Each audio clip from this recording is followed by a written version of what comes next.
And starting with the zazen,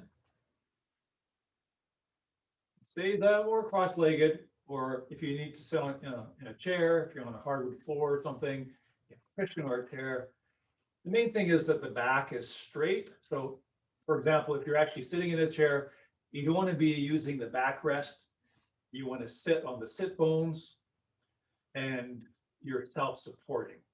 You want to develop the awareness and the sense of aligning your skeletal structure, aligning the bone, basically bone on top of bone. So in this case, specifically the vertebrae,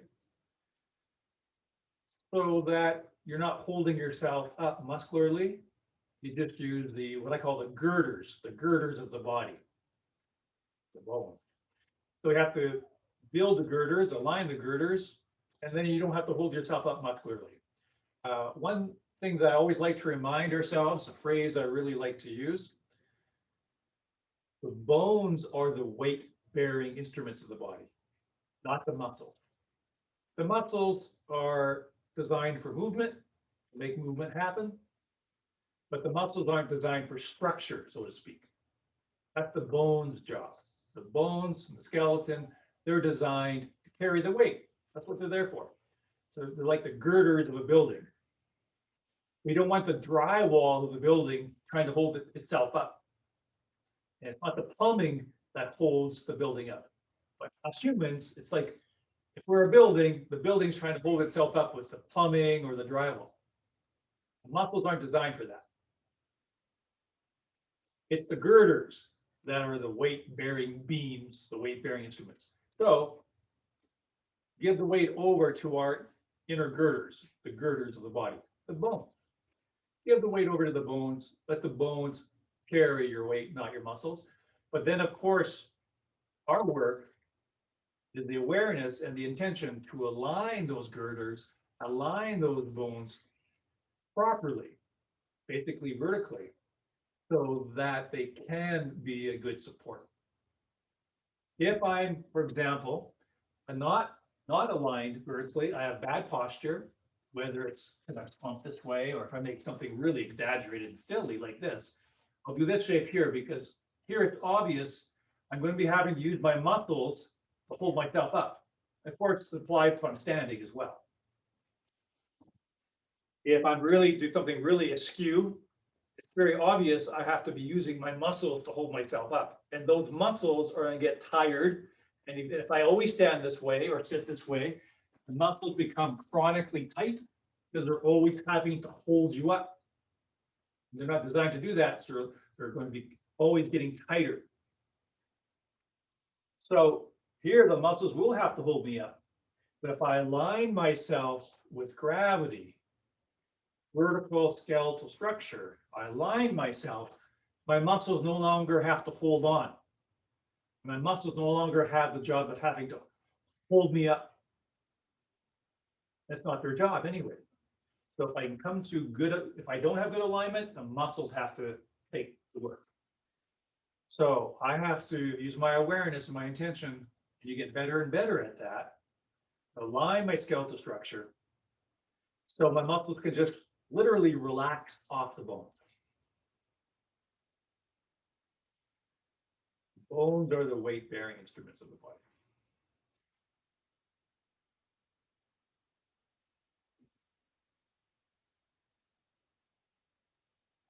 The out breath is the releasing breath, consciously releasing more of that muscle tension with each exhale.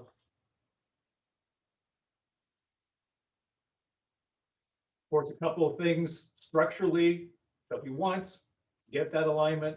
The chin is in a little bit. That straightens the neck because the neck tends to be kind of have a sway here. When we're standing, people have a sway here. If you're sitting, people tend to go the opposite way and slump. So we need to, the chin goes in a slight bit So the neck closer to straight. Shoulders not up, not rounded forward, but straight down.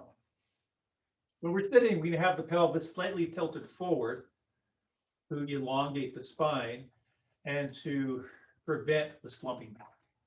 So when we're sitting, a rotation of the hips forward to counter the tendency to slump back.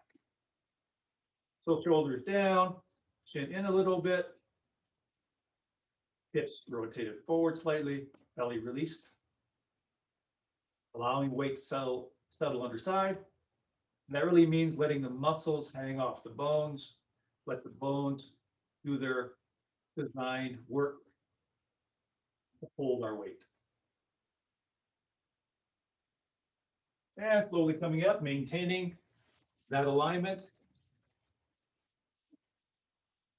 And so again, of course, take this into standing. The bones are aligned vertically. Let the muscles hang off the bones. And that way, when you relax your muscles, you won't be slumping because your girders, your bones stay vertical and upright. So even though you get soft and relaxed, you don't slump. A normal person's relaxation is a collapsation. So we're relaxed, but we're very open, vibrantly open, spaciously open. So muscles, relaxing, muscles are like soft rubber, melted rubber just hanging off the bones. But again, our job is to align those bones pristinely, vertically with gravity. Give all the weight over to the bones and then the entire weight over to the ground. So the bones' job, if you give them the right place, is to carry your muscles and all the weight of your body. Then ultimately, we give all that over to the ground. And that's what the ground is there for. The ground is there to support us. The ground's going to support us no matter what, even if we're doing a bad job at supporting ourselves, the ground's going to be there to support us. So the ground supports us, and we get better and better at aligning the bones and then letting the ground support us. Relaxing the abdomen, bending the knees a bit more, just so we protect the knees as we go into a bit of movement. And one of the reasons we do the arm swings quite a bit is because a big part of what they're about is to learn to release and relax. Most people, they're tense everywhere, of course, but in particular, they can't release their tension in their upper body and arms. They're very upper body oriented, very tense in the arms, shoulders, upper body. So one of the aspects of the arm swings is that's training to release and relax the shoulder joints, release and soften the arms and the upper body in general, and give the work over to the lower body. And ultimately, you give the work over to the ground. Not only is the ground our support, eventually it becomes our source of power, our source of movement. So ultimately, the source of the movement is not even the legs, it's the ground. The legs become a conduit for the ground. And if you take a longish stance, shifting forward and back, and again, not throwing the mass around, not leaning the upper body, press into the ground to send you back, press the back foot into the ground, send you forward, and let the upper body just go along for the ride. Upper body is a passive passenger, but it's open. Open and released. Let those shoulder joints go. Consciously release the abdomen. And this can actually get quite vibrant. The stronger I release down, which makes a stronger weight shift, those arms get really flung. But when you start doing a more vibrant, bigger, faster movement, watch that you don't start doing things with your arms. So what you're challenging yourself to do when you get more comfortable with this movement and it gets more vibrant and more intense, you get a further training to keep yourself relaxed and open and soft even though you're doing a very dynamic movement, even a very fast movement. And you're training your mind and body to stay relaxed and open, even in something that's very intense. Release the abdomen, breathe into the abdomen, switching stance.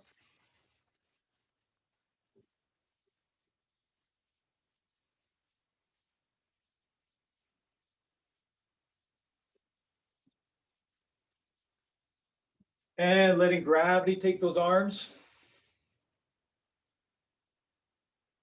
A nice imagery that we sometimes use to help with the relaxation of the muscles and to release the tension is imagine water dripping off the fingertips. So again, your skeletal structure is nice and tall and open. The muscles are just hanging off the bones. Water is dripping off the fingertips. Or you can actually imagine water running down the entire body, like you just came out of a shower or you just came out of a rain shower. And you can imagine beads of water falling, going running down every part of your body, whichever image you like. Water dripping off the fingertips or off the body. It's very soothing for the mind, very relaxing for the body. Just make sure that when you do that, you don't get pulled down or you don't slump down. Our job is to stay nice and open with the skeletal structure. And sometimes what I like to imagine, I find this even more calming and relaxing, is not only imagining water dripping off the fingertips, but I imagine and feel those drops hitting the ground at my feet and dissolving into the soil.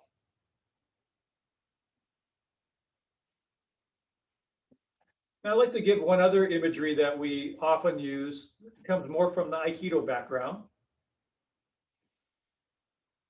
And it might sound a little strange, but it's a really colorful imagery to help release the muscles and make the bones clear. Imagine you're standing under a waterfall. And that waterfall is very, very strong. And the only reason and the only way you can stand up under that waterfall is if you get your bones precisely aligned, which basically means vertically. And again, bone on top of bone. So vertebrae on top of vertebrae, femur, bone on top of tibia, bone on top of bone. Otherwise, the torrential force of that waterfall will just crush you, just pull you down. So it's a very powerful waterfall, and you have to align. Your muscles won't be strong enough, and if they are strong enough, they'll get tired real quick. Can't use your muscles. They'll overcome your muscles very quickly. So you have to align the bones and rely on the bones to hold you up because your muscles just can't do it. And a step further, this is the colorful part. Imagine and feel that that waterfall just takes the muscles and tissues right off the bones. The muscles and tissues are just washed away. And all that's left is a very bright, clear, tall skeletal structure. The water is just washing away all the muscles and tissues. And all that's left standing is a very bright, clear skeletal structure. Washing through the tissues, even washing them off, down, and just the skeleton remaining. Check in with your breathing though. Good. Let's take that into that feeling, that openness, that brightness, and the soft muscles into Manuchi. So that'll be a nice big shape, but it's not tight anymore, right? It's not rigid, it's not tight. It's just big and spacious and free. Again, use the ground to move you. Use the ground to shift your weight, not your upper body. Don't use your arms to do the arm motion. It's basically an arm swing. You just have a bit more intention that creates the shape of the arms, but not more tension in the arms. It's not made with tension or muscle in the arms. It's made with a flow of intention that makes the shape of the body and the arms. And then the other side. And see how soft and aligned you can remain as you do the turn. Notice what aspects you might lose and see if you can get those back. Usually you have to go a little slower to get those back, those things that you lose. Release the abdomen. Good. And we'll continue going through some of the white belt program, our release program, to continue with our warm up. So now Puna Kokendo. So just give a bit of detail on that. Same body motion, but the wrists change. When I come forward, the knuckles curl under. When I come back, the knuckles come on top. And they're soft fists. So they're not tight. They're soft, open fists. And again, a detail we mentioned before, it's slight rotation in. So if I exaggerate a little bit, it's not quite that much usually, but slight rotation in and back to the hips. You don't want to go behind the hips because then you lose control. Someone's grabbing you, you don't have that power. The power is in front of the hips in this, what I call the power zone, these two hip points, these two bones.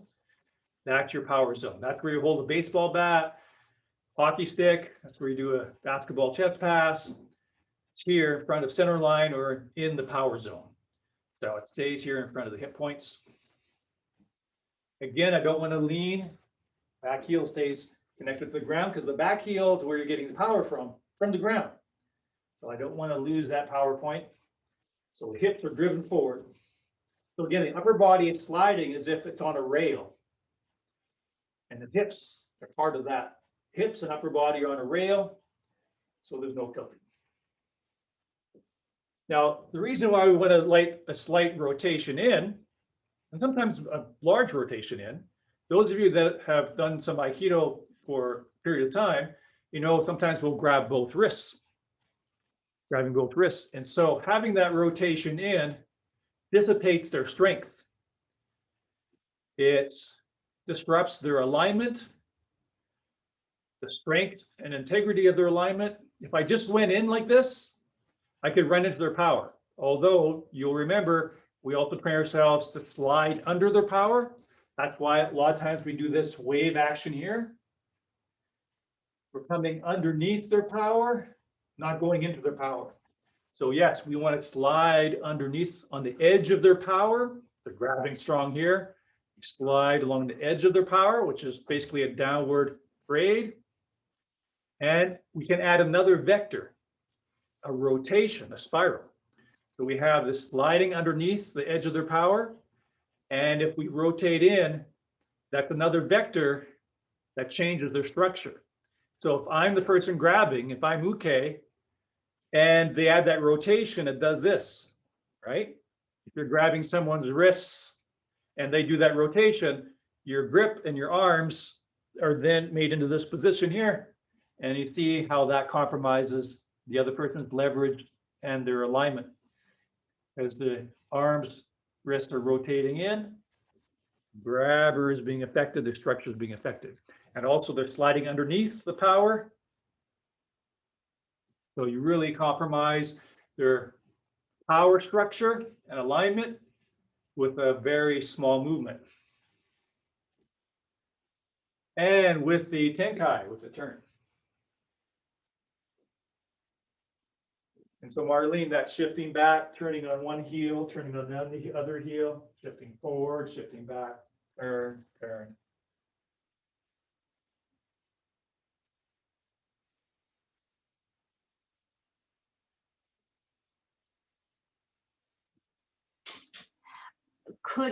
Could you go through that once facing away from me?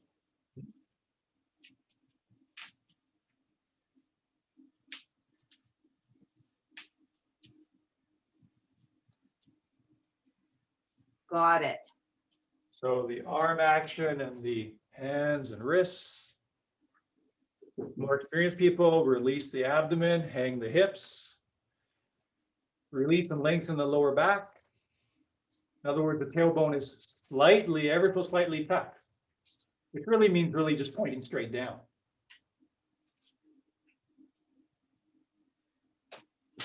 straight back. Okay, let's do some basic footwork to continue our warm up. Irimi Sugiyashi. Front foot comes offline. And a little turn.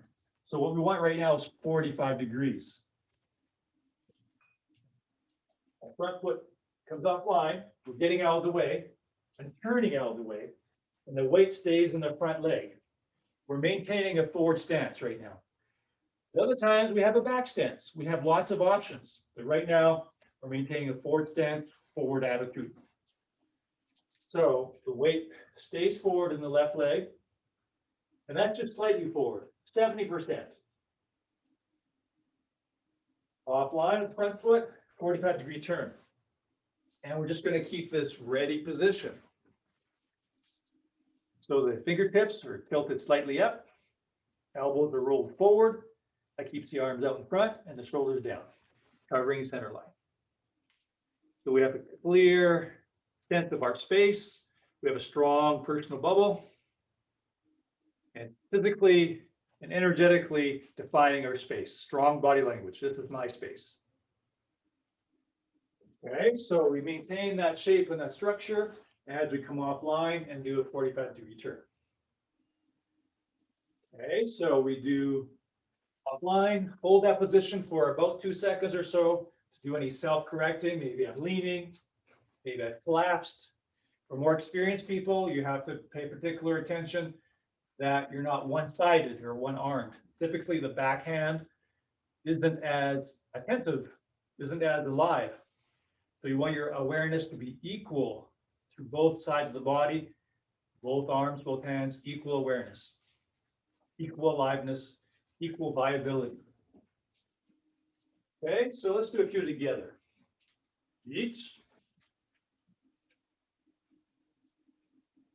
Knee. Maintaining a forward stance, forward attitude. On. Knee. Rope. Rope. Each. Right. Okay, and we'll switch to the other side. So this is Migi, M-I-G-I, Migi. Migi is right, right. Right on me, right stance. Okay. So if you want to just check the footwork first, front foot comes offline, turn 45 degrees, but the weight stays in the forward leg slightly. Right knee is right over the right foot. Maintaining our space and center line awareness. Okay, holding a position for a couple moments, do any self-correcting, including releasing the abdomen and breathing. Remember, the fingertips are turned slightly upward, just like for both our sword and the staff. Generally, our standard position is the tip slightly up. Let tip slightly up to the fingertips. Okay, here we go. Each. Knee. On. Knee. Go. Go. Seat. Okay, now we'll keep with Migi, right leg forward still, and we'll do Ayumiyashi, Irimi Ayumiyashi. So Sugiyashi is the front foot moving first. Irimi Ayumiyashi is the back foot moving first, so the back foot comes offline and comes up, and then that front foot comes back 45 degrees. That means our hands and arms will be switching, only because our legs are switching, or only because I'm rotating around my center line. So my arms do not do this. My arms stay here. But turning around my center line is no different than this. Just turning my hips, my arms stay out here. Because I'm turning my hips, my arms change which one's in front. Only because I'm turning around my center line. Turning my hips, I'm not doing this with my arms. The arms stay here. Okay, so each knee, forward stance in the left leg. Each knee, hips under the head. Each knee. Okay, let's do the 2 steps on 1 count. Each knee. Up. Cheek. Oh. Okay, let's do hidari. Hidari is left side forward. So we'll break that down a little bit. Back foot, right foot comes offline and up. Left foot comes back. We turn 45 degrees. The weight stays in the front leg. So that's each knee. Each knee. Arms stay out. Well away from the body. Each knee. Okay, so all that on 1 count. Each. Okay, now experienced people, senpai, something to refine. And you will notice a difference when you think about this. Rotate more, I hesitate to use this word, but more tightly around your center line. Maybe a better word is more finely. More finely, in other words, around a sharper and thinner and finer axis. Let me see if I can illustrate that. If I turn in a big, broad way, in other words, I have a lot of lateral movement as well as rotation. What I want you to do is you don't have any lateral action, a more refined, pure rotation, where you're just turning around a very thin axis. In other words, it's like a top. When a spinning top is going very fast, it's very stable. In fact, it looks like it's not even moving. It's spinning in such a stable manner, it looks like it's standing still. And it's very, very stable. But a top that's wobbling is not very stable, and it's easy to knock it off course or knock it over.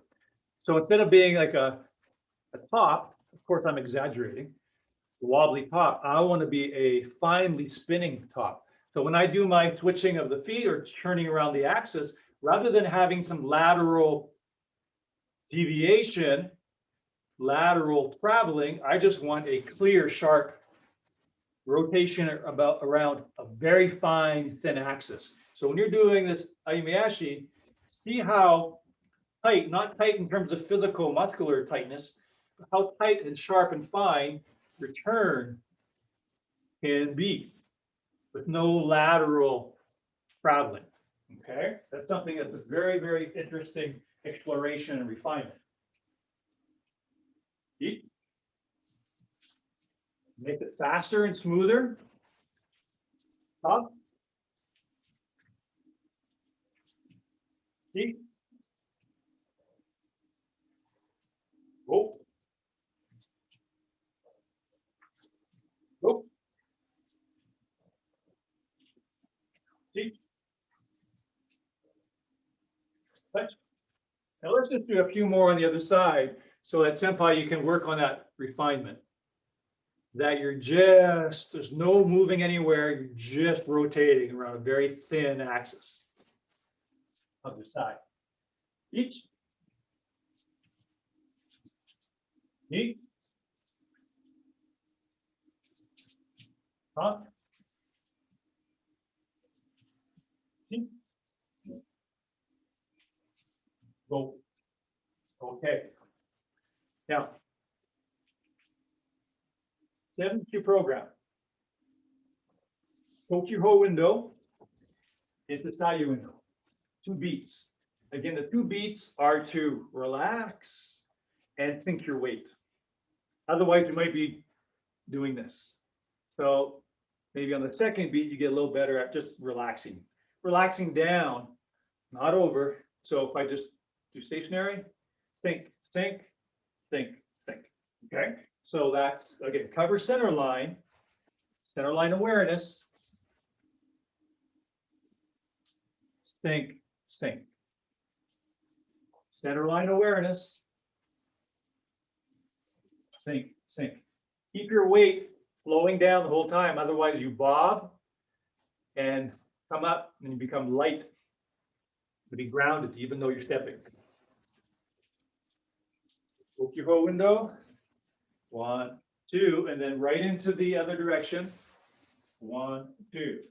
Aware of center line, covering center line the entire time. Thinking straight down that one hip, that one side. So now that axis that we're focused on is down here, not the center, but down this line here. Sink, sink, sink, sink.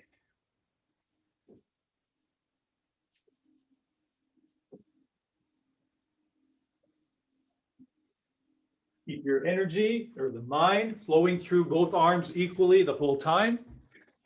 Okay, no one saw that. I just happened to stop and look at that precise moment. Yeah, it's arms, yeah, nicely, yes, nicely in front of you. That is very good. Yes, Bonnie and Aladdin, that's very, very good.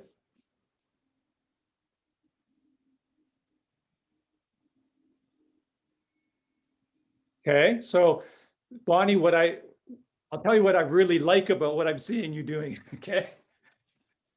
What's really, really good is how you're bringing this arm across. And actually it looks quite relaxed too. You have good shape.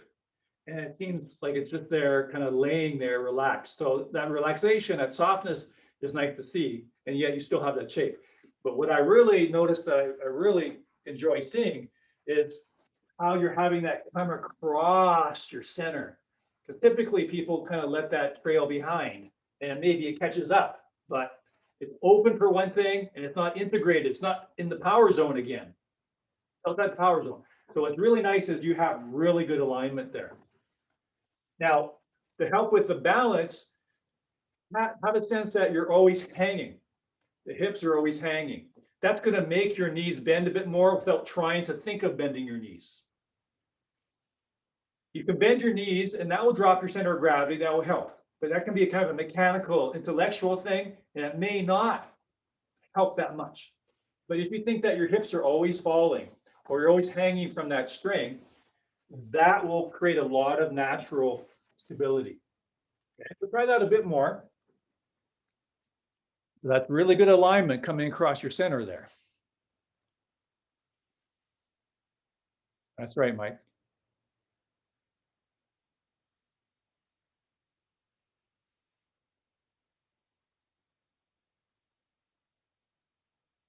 Yeah, Aladdin, that's a very good pacing. Slow and deliberate, that's very good. Okay, so coming back to vertical alignment, give your weight over to your bones. Expand out from your center as you breathe in. Settle back to your center as you breathe out. Muscles just so relaxed, they're hanging off the bones, but your bones are very clearly placed and aligned. And in fact, they're very spacious. There's space between the bones, space in the joints. Breathing in is expanding. Breathing out is settling. Okay, let's bow out.